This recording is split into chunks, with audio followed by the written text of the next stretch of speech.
Yo guys, welcome back. Welcome to another Duet Night Abyss pre-launch video. And today we will be putting together a great list of information to be aware of before the game comes out on October 28th. We're just a few days away. We'll be looking into a lot of systems on the game to get a head start of understanding them and things we should be looking for when getting on for the first time. If you have any questions about the game or upcoming builds for Duet Night Abyss, you can always find me live on Twitch every day. We'll be grinding our asses off on release and getting through the game and crafting builds. Link is in the description. With that out of the way, let's get into it. Before we get into our first section, a quick breakdown of some of the terminology used on Duet Night Abyss. Secret letters are going to be similar to relics on Warframe or amorphous material on the First Ascendant, and demon wedges are going to be mods for characters and weapons. So let's start with a breakdown of how to farm for characters will actually work. To farm secret letters directly, we'll be running Nocturnal Echoes, the Mystic Maze, and the Immersive Theater. Daily quests and commissions have the chance for secret letter clues that can be used in exchange of secret letters. Not on the screen here, but known from previous playtests, we'll be taking the letters into covert commissions. 3 types of covert commissions will be available, one matching each type of letter, character, weapon, or demon wedge. At the end, you'll be presented with 3 of the 6 rewards at random and able to select one. Something that I find to be a huge announcement is what they are calling secret letter clues that can be earned when defeating enemies and will also be rewards in various permanent systems. With every 10 secret letter clues, you can exchange for a secret letter of your choice through the in-game shop, be it for characters, weapons, or demon wedges. When a new character and weapon come into the game, there will be a period when players can farm the secret letters by achieving certain star ratings in the Immersive Theater. When you use these scar letters in covert commissions, where you'll have a chance to get the new character shards or weapon parts. With enough shards, you can then unlock the character and forge the weapon. When the next new character joins the game, the previously new character will be moved into the Nocturnal Echoes loophole with the others, and the newest will take this farming method we just talked about. So this is a way to focus the farm on the newest characters being added to the game. Duet Night Abyss will have a mastery rank style progression system they are calling Trial Experience.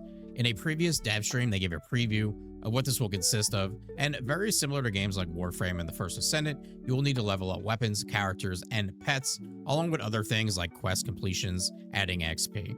We can assume leveling this will be important for being able to unlock certain characters, weapons, and possibly even content, so be aware of this and leveling anything you can as you progress. So most of what we're going to be going through from this point on is going to be found in Duet Night Abyss's X. They posted a lot of things called adventure notes. Some of this starts out pretty basic, but they do get into some more of the complex features of the systems. So I look forward to getting into that. We'll start out with very basic things though. HP and shield. Of course, your shield is depleted before your HP. There are revives in the game, but they are actually limited. We do have sanity, which is going to be pretty much comparable to MP. Most skills don't have cooldown, so you can cast skills repeatedly as long as you have enough sanity. There is a dodge and a sprint. The sprint actually got an added thing to it.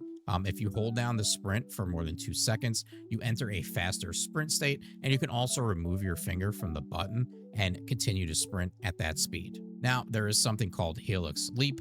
This is going to perform a long distance aerial maneuver, great for getting around the map, and then grapple and grapple points. They said there's grapple points scattered throughout the world.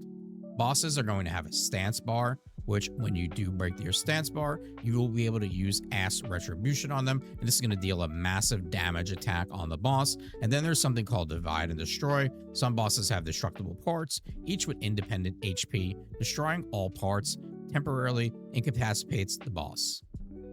Then we do have Luno's Adventure Notes Combat Basics 2. This is going to talk about Trial XP, which I previously mentioned in the video, and you gain this through upgrading characters, weapons, Geniemons, and demon wedges, your mods. Now we do have resonance buffs. Reaching a certain trial level milestone unlocks rewards like secret letters and sources for characters and weapons. Additionally, resonance grants stat buffs, shield, defense, HP, and attack. Now, there are elements in the game. They're going to be Anemo, Hydro, Pyro, Electro, Lumino, and Umbro. can all stack periodic element damage. Lumino and Umbro have special properties. Lumino stacks periodic damage while refreshing the duration of all elemental bonus effects. Umbro stacks periodic damage while reducing the enemy's stance recovery. Pay attention to the relationship between different elements. Damage from advantage elements is largely increased, so we'll have enemies that are weak to certain type of elements.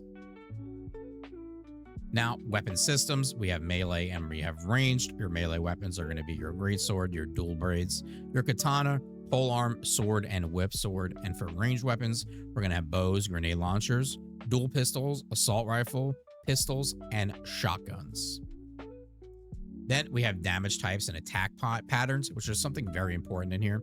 Weapons have 3 damage types, each with unique advantages. Slash deals bonus damage to shielded enemies. Spike excels against high HP enemies. And Smash is highly effective against enemies with high stance. This is probably going to be very, very important, especially when it comes to defeating bosses in the game. Your tactical backpack is going to be an indispensable companion. In addition to consumables for combat, you can equip special emotes to express your personality. Furthermore, carry combat partner sigils in your inventory to summon allies during your journey. They also added that this is actually something they changed from the test servers, and you will be able to pick your combat partners before entering any gameplay.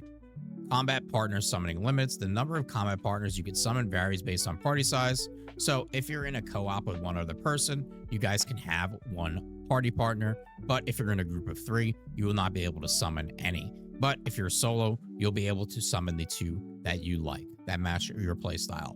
Combat partner weapon setup. To gain your combat partner's support in battle, remember to equip them with suitable weapons. Choose weapons that match their combat styles, and make sure, of course, you're going to want to be upgrading these and putting demon wedges in them. There will be matchmaking in the city and matchmaking for all of the gameplay within the game.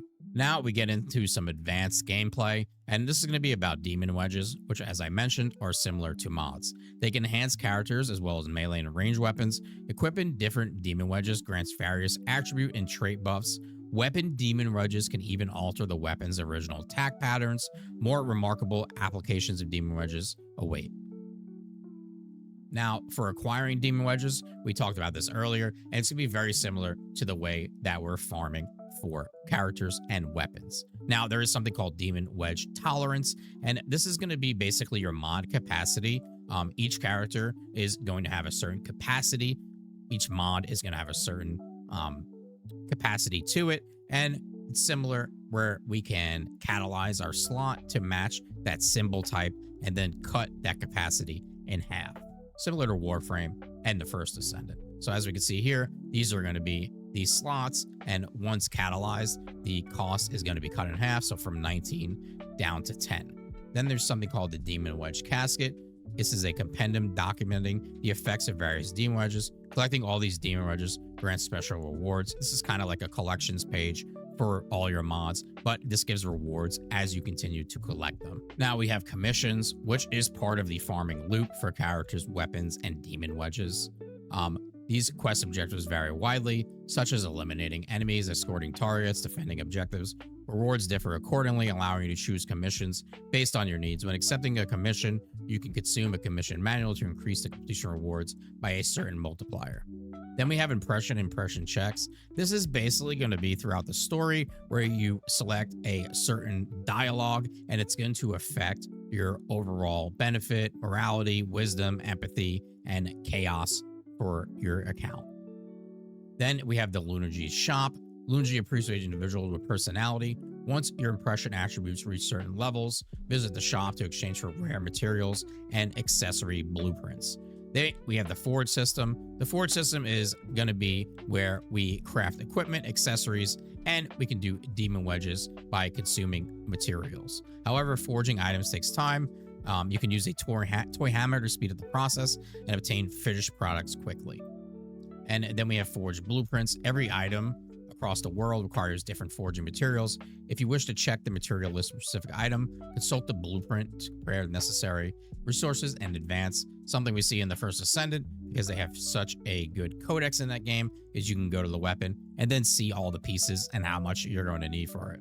Now, getting into some of the unique systems, we're going to have Geniemons, and these are going to be basically our pets. We're going to be able to feed these to level them up. Successfully tamed Geniemons will accompany you. You could set them as deployed Geniemon to provide various combat buffs as well. Geniemon support. During critical moments in battle, you can use their support skill to turn the tide and create new opportunities. So basically, this is going to be your third skill in the game. Geniemons are divided into active Geniemons and inactive Geniemons. Active Geniemons have trait slots that are gradually unlocked when they're ascended, so we're leveling and then ascending them. We're also getting the trial experience from doing this as well. And that covers a lot of what I know pre-release for Duet Night Abyss. Any questions, let me know in the comments, and let me know if you will be playing this game as well. There's a lot to learn, and I'm staying on top of it, so I can share it all with you guys. Like and subscribe is appreciated. Thanks, guys. Peace.